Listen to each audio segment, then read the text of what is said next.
আমার নাম হলো বিশ্বরঞ্জন মুখার্জি। বাবার নাম বাবা এখন আর নেই, অনেক বছর ধরে, প্রমোদ রঞ্জন মুখার্জি। আর মা রানু গাঙ্গুলির থেকে মুখার্জি, কেউ নেই, মা বাবা এখন জীবিত নেই। আমি বেলঘরিয়াতে বড় হয়েছি, ওখানে পড়াশোনা করেছি।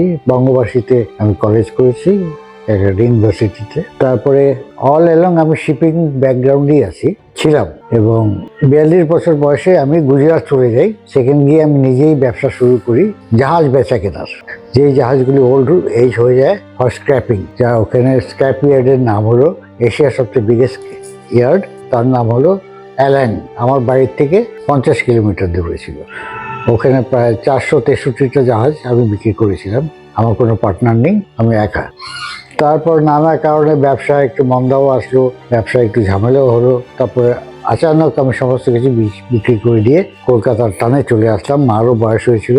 2008-এ আমি কলকাতায় চলে আসি। এই আমার দুই মেয়ে বিয়ে হয়ে গেছে এবং খুব আনন্দে আছি। ছোটবেলায় কাঠিহারে যেতাম, কাঠিহারেই আমার দাদু, দিদা, মানে দিদিমা, মামারা থাকতেন। ওরা রেলে কাজ করতো মামারা। সেখানে গিয়ে দেখেছি এই ঠাকুরের উৎসব হতো এবং খুব বড় করে।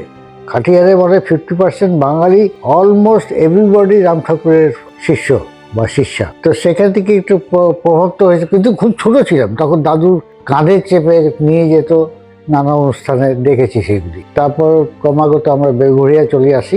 এখানে এসে আমি, আমার ওয়াইফ সুজাতা এবং বাবা আগের দিকে প্রথম জীবনে খুব একটা ধার্মিক ছিল না, পরে শেষের দিকে খুবই ধার্মিক হয়ে গেছিল। তখন আমরা একসঙ্গেই মহন্ত ভবতোষ বন্দ্যোপাধ্যায়ের কাছ থেকে বেলঘরিয়াতে আশ্রম দিয়ে আসে আমাদের রাম ঠাকুরের, সেখানে আমরা দীক্ষা নিই বহু বছর আগে।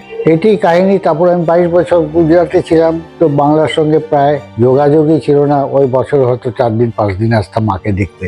এভাবেই আমার তো মনে হয় নিশ্চয়ই 100% কবির ধামের বা ঠাকুরের টান তো ছিলই। নাহলে আমার বড় মেয়েকে এইখানেই আমরা ক্যালকাটা জিন্স আছে আমাদের বাইপাসের উপরে, সেখানে ছেলে এবং তার সঙ্গে সম্বন্ধ হয় চ্যানেলই মানে বেঙ্গলি মেট্রোমনিতেই মোস্ট প্রবাবলি সেখান থেকে হয় এবং এখানেই বিয়ে দিই। বিয়ে দেওয়ার পরে আমরা বোধহয় 15 দিনের মধ্যে আবার ঘুরে আসি মেয়ের সঙ্গে দেখা করতে। তখন ওদের গাড়ি নিয়ে আমরা বেরোই। তখন দেখি এখানে একটা ফ্ল্যাট খুঁজছে, তখনও জমি খোলেনি, প্লিন্থের কাজ হচ্ছে। তখন অ্যাডভান্স করে চলে যাই। তো 2009-এ আমরা এটা ডেলিভারি পাই এবং 2009 থেকেই থাকি এখানে। কলকাতার আসার পরে তো কোনো কাজ থাকলো না, বেকারি প্রায়, নো অ্যাক্টিভিটিস। তো আমরা রেগুলারই সপ্তাহে 5 দিন মিনিমাম আমরা প্রায় এখান থেকে হেঁটে হেঁটেই ঠাকুরের আশ্রমে যেতাম ও আসতাম। কিন্তু এই কোভিডে আসার পর থেকে আমাদের সেটাতে যাতায়াত চলাফেরাটাই জানি গন্ডগোল হয়ে গেল।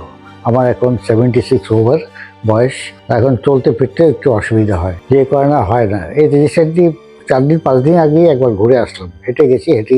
ঠাকুর না টানলে পরে যাওয়া যাবে না। যতদিন টানে ততদিন যাব, যখন টানবে সেভাবেই যাব।